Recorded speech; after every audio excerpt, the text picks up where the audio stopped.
Friends! There has been a growing sentiment in the comments of these videos as of late, and I'm beginning to get the sense that it's gonna boil over. Famous YouTuber Spindatt finding himself under intense criticism after building $14 million warehouse to detrimental effect to the audio quality. Here at CCM, we're getting exclusive reporting that subscribers are leaving with every update. You know, I'd just say he probably doesn't care. One viewer explained, I just don't understand. All that money for a space with no thought on what kind of effect it would have on the vlog. Spindatt has not responded to our request for comment so far. Heather? And the problem is, I actually don't think the audio is that bad.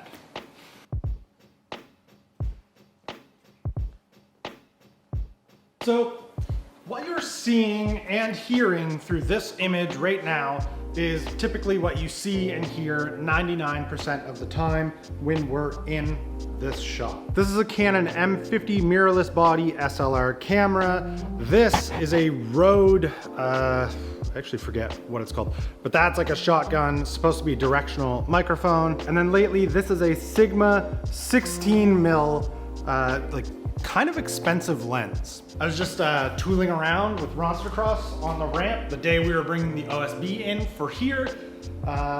Without paying attention, I swept the front wheel across the ground, hit this tripod that this camera was on, and absolutely decimated the kit lens that came with the camera. I had to buy this one. It was expensive. It was definitely not money I wanted to spend. There's some really fantastic merch linked below, by the way, if you're interested. Now, no doubt, this lens produces a nicer picture than the kit lens I had before. This is an upgrade. It's got a shallower depth of field. It can get more light because the aperture is better. I don't know. Basically, me in the foreground, I'm nice and like crystal clear. Everything in behind is that like blurry, nice, shallow depth of field. And that, for me, as the person who edits and makes these videos, that's great, but no one has noticed. Okay, why am I telling you this? Well, because I've got this stupid $300 microphone on the top of this camera to try and make for pretty good audio that 4 or 5 people in the last few months that we've been in here has said isn't making very good audio. And I'm honestly just a little bit afraid to invest anything else into this because in my experience, people watching YouTube videos don't tend to notice the change. Despite my skepticisms on the matter, I did order a wireless lav mic. It doesn't matter which one. I just went to Amazon and just ordered it. And well, this is just with the shotgun mic now. And this is with the wireless lavalier mic. I'm actually gonna check the difference right now before I go any further. Very curious. I kind of can't really tell the difference. I probably need a larger sample size. So let's do some tests. Okay, so test 1. I'm as far away from the camera as I possibly can get. My expectation is that it probably sounds pretty good, but I almost feel a little bummed that I would lose the need to have to like really project my voice and yell at that camera like you, the viewer, are a person who's here hanging out with me. Like I wouldn't talk normally like this. I would yell. Okay, so now I'm up on this corner cabinet here. I don't know if I framed this shot decently or not. I actually don't know if I even hit record. If I didn't, I'm not gonna come back up here. This is not fit to stand on. Oh good, I did hit record. Okay, so now I'm gonna go under the ramp. We'll see if, I don't know, the wood and steel interferes with the wirelessness capabilities. Okay, so I'm all the way in the back corner now. Normally I would actually kind of like yell in this scenario. I think it would be funny for the camera to not really be picking it up, but I literally have a microphone on me. There's actually a lot of cleaning up to do under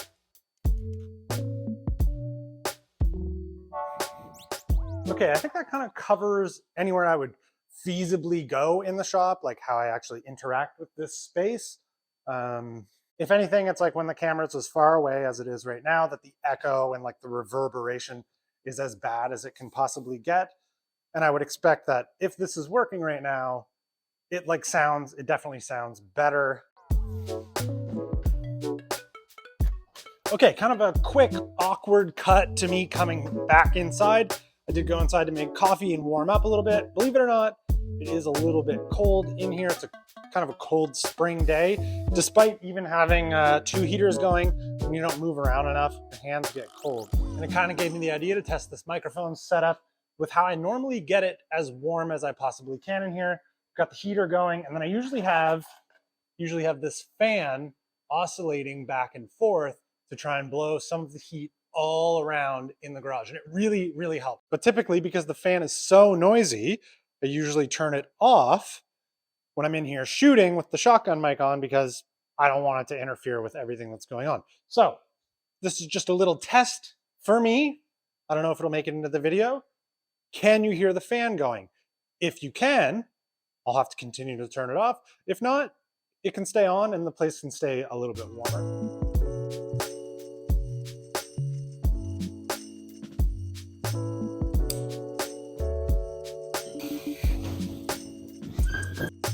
Okay, here's a scenario that I'm really, really curious about.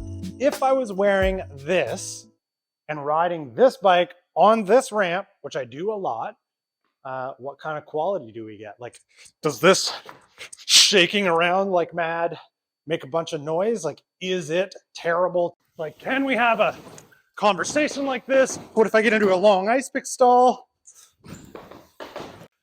Just do a big table. Like, how bad is that? And then finally, I think the most important test that's going to bring this video home, could I, with this on, get away with having the camera rolling, shooting like Tinker Tuesday, working in the stand right here with music on? A lot of times I'll turn all audio off just so that I can like calmly work on a bike, listen to the music I want to listen to. And then when I have something to say, I'll just kind of like, I'll turn the music off, turn the microphone on, say what I want to say to the camera, and then turn everything back off, turn the music back on, and keep working. Really interrupts a lot of things. Things take way longer when you're trying to make a video of it. So got music playing now. Typically a bike is like here. Let's say I'm working on this bike now. Yeah, this bike's working totally fine, but I'm going to do something stupid to it to make sure that it never works again, and I can't afford the parts for it. That's like something I would say during a Tinker Tuesday episode. This front brake stops the front wheel. This bottom bracket needs to be replaced. Keeping in mind, music is playing right now. This is all worst case scenario. 2 heaters, a fan, and music is going. I mean, it's unrealistic for me to expect to be able to do all of this. I think I just like the way the camera looks with the big microphone on it. It makes me look more professional. Okay, with all that said, I think that brings us to the end of this vlog. I mostly just wanted to see what the difference in audio would be like. I edited the first little bit of it, and it definitely is an improvement. I'm purposely trying to make it bad for the end of this video. Please let me know in the comments below which of the microphones you think is better. I'm looking forward to the people who don't watch videos like this, their reactions to like the hopefully better audio that this provided, and saying, whoa, did you get a new microphone? And we're like, yeah, there's a whole video dedicated to it. You didn't